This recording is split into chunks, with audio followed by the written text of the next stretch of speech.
Alright guys, welcome to my brand new channel, the Fantasy Football Academy. I'm giving you my very first video I'm going to be publishing on YouTube. If you like everything fantasy football, if you want to win your leagues, go ahead and hit that sub button for me. Hit that like button for me. I got a video right now, top 5 players that are going to be regressing in the 2022 season. Now this isn't me saying these players are going to be a bust. This isn't me saying you shouldn't draft these players. This is me simply saying that they're not going to repeat the season they had last year. So I'm not going to waste any more time. I'm going to jump right into it. All right, guys. So the first person we're going to be talking about today, Damian Harris. Now, right off rip, we have a committee already forming, and it's not even week 1. Stevenson is reportedly looking really, really good in preseason and training camp right now. That is reason number 1. Reason number 2, there is no passing work upside for Harris. He's not going to catch 30 balls this season. So right off rip, he's got a low floor. He's not catching any balls out the backfield. We have a committee.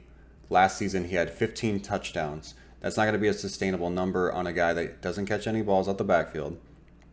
He's going to start the season in a committee. In PPR formats, Damian Harris scored 210 fantasy points. 90 of those were off touchdowns. So 43% of his production in fantasy football last year was off of touchdowns. That percentage is a bit too high for me. We can expect Damian Harris to regress. And the next guy on our list we're going to be talking about today is James Conner. Now, James Conner, a lot like Ekeler, he found the end zone early and often last year. Okay, 15 touchdowns on the ground, 3 through the air, a total of 18 touchdowns on the season. Those numbers, they have to come down. If Conner is going to regress this season, it's going to be in the touchdown column. Okay, he was wildly inefficient on the ground, 3.72 yards per carry last year. We can expect Murray to steal some of those, touchdowns away. We can see Murray scamper in the end zone a couple times without no DeAndre Hopkins. This offense might be in shambles. It might be really hard to move the ball for the first half of the season. But as we know, last season, Conner's season was saved by touchdowns and passing work. The good news is Conner will be receiving a good chunk of the passing work, especially with Hopkins gone. But again, in this touchdown column, let's expect maybe double digits. We'll give him 10, 11, 12 touchdowns on a year, but there's no way he's getting 18.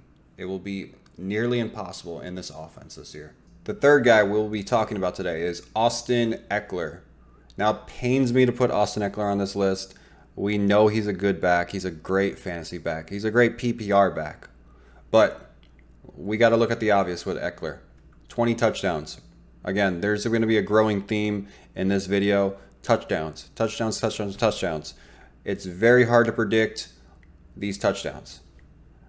I can almost guarantee you this season, Austin Ekeler will not score 20 touchdowns this year. It's almost a promise. So, right off rip, smaller back. That's always a growing concern.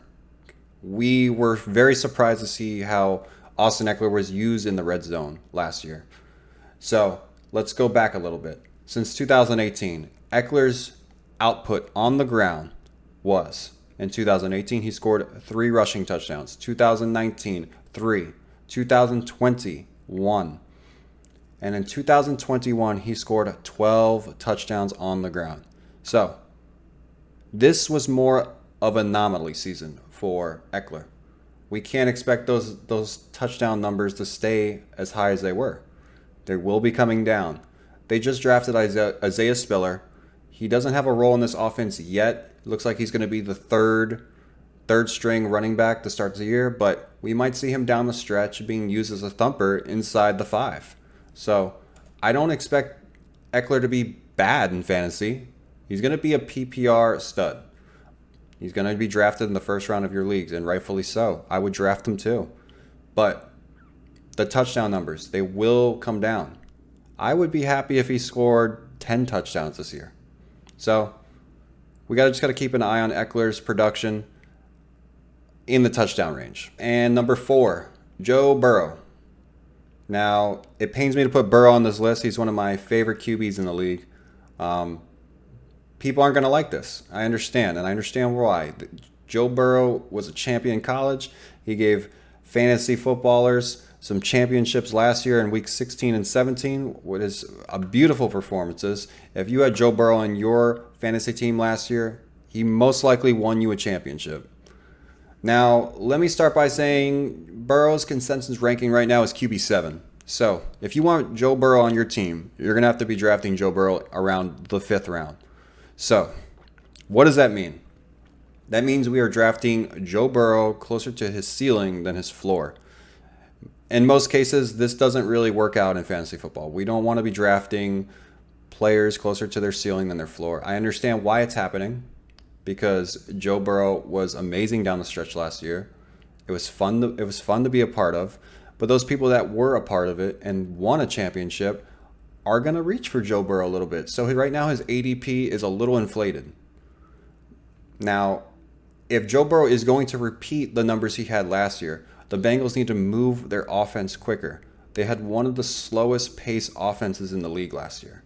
He had 520 passing attempts. That was middle of the pack last year. Again, if he wants to repeat these numbers, those numbers need to come up just a little bit more. Okay? He was really, really efficient for a guy that didn't have a great offensive line last year. It's improved a lot. But I can't get behind Joe Burrow's fantasy production was 314 points. Okay? 73 of those points came in week 16 and 17. Okay? That is 24% of his fantasy production coming in 2 games of the season. 1/4 of his production came in week 16 and 17. That is not sustainable. We had Joe Burrow down last year giving you 16, 17, 18 points, maybe a 20-point game here and there. We didn't expect 2 blow-up games in week 16 and 17. I don't know if that's sustainable. I really don't, and it pains me to say it. I just can't draft Joe Burrow at his price. If we're going to be drafting Joe Burrow in our leagues, I want him in the 6th round. I want him in the 7th round. I'm not paying the 5th round price for him. People are reaching for Joe Burrow because of the championships that they won last year with him. So the final guy we're going to be talking about today is Devonta Adams. Now, let me start by saying Devonta Adams in no shape or form is a bust, or you shouldn't draft him in your fantasy football drafts.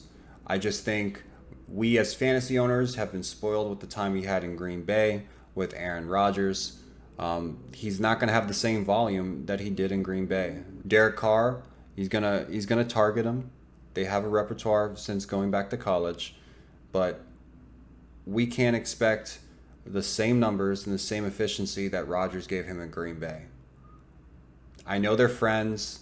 I know Adams handpicked the Raiders to come over to. But this is still an offense with Darren Waller in it. This is still an offense with Hunter Renfrow in it. I think we need to just temper expectations a little bit. The targets are going to come down just a little bit. I think the touchdowns come down just a little bit. And I really think the catches come down as well. Now, he's still going to be the number one option in this offense. He's still going to be a great fantasy wide receiver.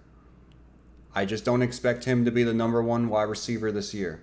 And I don't think you should too. And that was always the ceiling when he was in Green Bay, to be the number one wide receiver year in and year out with Rodgers. That's not going to happen in Vegas. So expect the touchdowns to come down. Expect the targets to come down. We still think Adams is going to be a top 5 wide receiver in fantasy this year. So don't be scared to draft him in the early 2nd round. All right, guys, and that's going to be a wrap for today. Please let me know down in the comments section what you think about this video. Again, I'm going to get better and better as the days go on. This is my very first video on YouTube. So let me know down in the comments section. Give me some feedback. You guys have a good one, all right?